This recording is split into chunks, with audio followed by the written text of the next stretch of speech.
name is Abdel Gumi. Today I'm going to be talking about the building an integrated internal control system. So, as you all know, SH Aquariums is poised to embark on an exciting journey as it expands its online retail presence to become a leading destination for aquarium hobbyists. As we all know, with this expansion comes the responsibility of safeguarding our customers' sensitive data, particularly when it comes to credit card information, against any potential security threats. And in order to achieve this, it is very imperative for SNH aquariums to develop an integrated system, internal control system, that not only ensures compliance with industry standards such as the PCI DSS, but also provides a comprehensive approach to information security.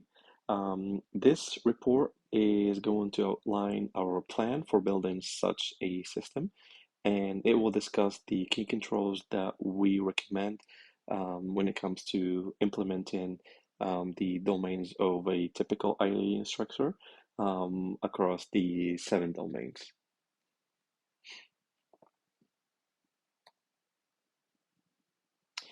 So, what are the typical IT infrastructure domains?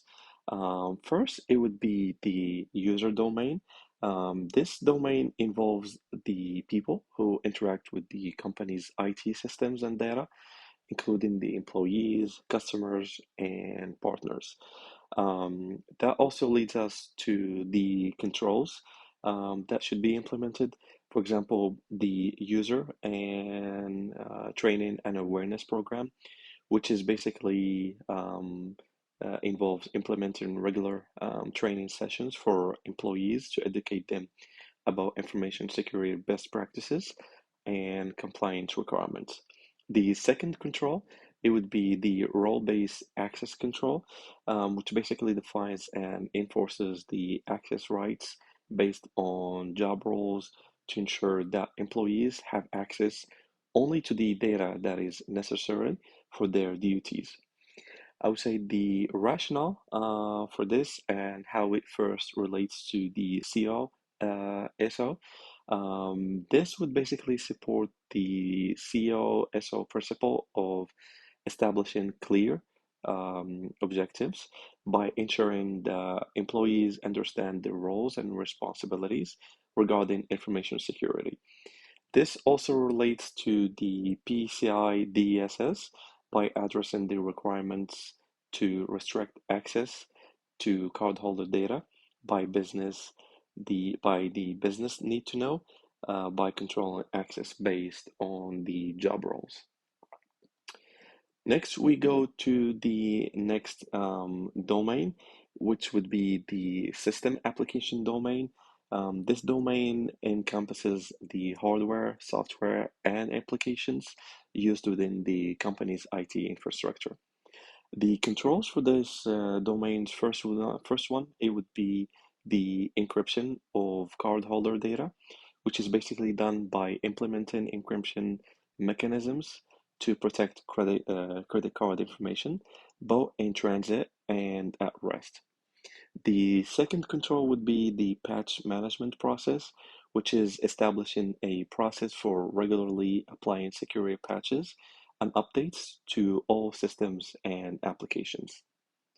The rationale for this one to be it's going to relate to COSO by aligning with the COSO principle of developing and maintaining secure systems and applications, which is done by ensuring that systems are protected against all or any vulnerabilities. It also relates to the PCI DSS by addressing the requirements of protecting stored cardholder data and developing and maintaining secure systems and applications. This is done by implementing encryption and patch management.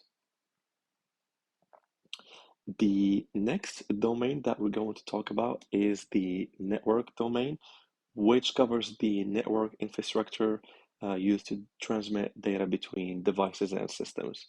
The controls for this domain, the first one would be the firewall configuration management, which is done by implementing and maintaining firewall rules to control traffic between the company's internal network and the internet. The second control would be the the detection and prevention systems, which is done by deploying the intrusion detection and prevention systems to monitor the network traffics for signs of any unauthorized access or malicious activity. The rationale for this would be, for example, it relates to the COSO by using the principle of establishing clear objectives by protecting the network infrastructure against any unauthorized access.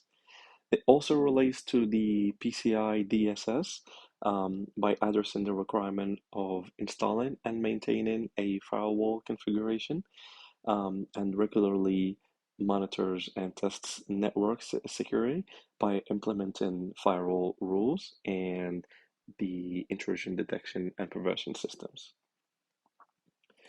The next domain that we're going to talk about is the physical domain, which involves the physical security measures in place to protect the company's IT assets and facilities.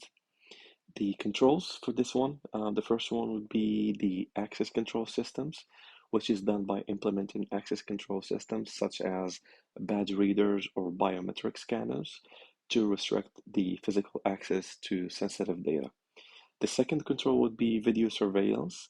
This is done by installing video surveillance cameras to monitor and record any activities in critical areas. The rationale for this, for example, it would relate to the COSO by aligning with the principle of restriction physical access to cardholder data by controlling access to sensitive areas. It also relates to the PCI DSS by addressing the requirement of restricting physical access to cardholder data by implementing access controls, systems, and surveillance. The next domain that we're going to talk about is the operation domains. This domain covers the day-to-day operational activities that relates to managing the company's IT infrastructure. The controls for this domain, the first one would be the incident response plan, which is developing and maintaining an incident response plan to effectively respond to and mitigate any security incidents. The next control would be changing the management process, which is done by establishing a formal process for reviewing, approving, and documenting changes to the IT environment. The rationale for this one is going to be, for example, it relates to the COSO by supporting the principle of conducting ongoing and separate evaluations by enabling timely response to security incidents and changes. It's going to relate to the PCI DSS by addressing the requirements to developing and maintaining security policies and procedures. It also regularly tests security systems and processes by implementing incident responses and management processes. The sixth and next domain that we're going to talk about is the management domain, which involves the management and oversight of the company's IT infrastructure and security initiatives. The controls for this one is going to be the first one is the security governance framework, which is done by establishing a framework for managing information security, which includes policies, procedures, and accountability mechanisms. The second control would be the security awareness training for management, which provides security awareness training for senior management to ensure they understand the importance of information security and compliance. Excuse me.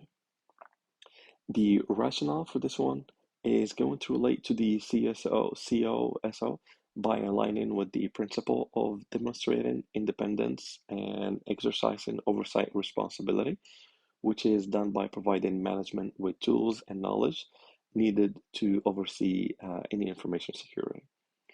The next rationale and how it relates to the PCI DSS, it addresses the requirement to maintain a policy that addresses information security for all personnel, and also enforces accountability by implementing security governance and management training.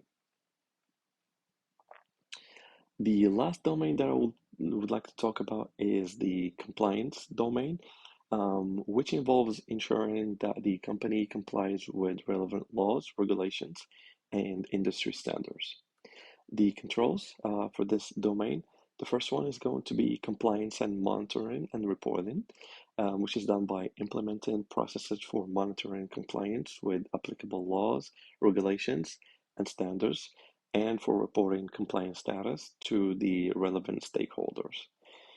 The next control is going to be external audit readiness, which is basically preparing documentation and evidence to demonstrate compliance with relevant standards in anticipation of external audits.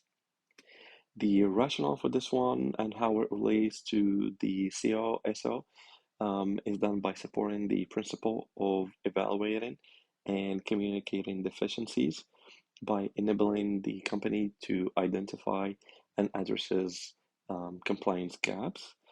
And it also relates to PCI DSS by addressing the requirement to conduct ongoing and separate evaluations. And it evaluates and communicates any deficiencies by implementing compliance monitoring and other readiness processes. So, what would be the implication for compliance security for the company? So, with the controls presented in each domain, they contribute to the company's efforts to demonstrate compliance with CO, SO, and PCI DSS controls, as well as enhances overall security. And it also, by implementing these controls, the company, aquariums, can establish a strong foundation for information security and compliance, thereby safeguarding customer data, protecting the company's reputation, and ensuring business continuity. So, all in all, the development of an integrated internal control systems is very crucial and paramount for the S&H aquariums as it expands its online retail operations by implementing the recommended controls across the 7 domains of a typical IT infrastructure. S&H aquariums can effectively manage information security risks, demonstrate compliance with industry standards, and also build trust with its customers moving forward. Moving forward, it is also essential for the company to regularly review and update its internal control systems to adapt to emerging threats and evolving regularities requirements. With a proactive approach to information security and compliance, S&H Aquariums can position itself as a very trusted leader in the aquarium hobbyist community while ensuring the continued success and growth of its online businesses. So thank you so much. I will leave you here with some of the citations, and thank you. Take care.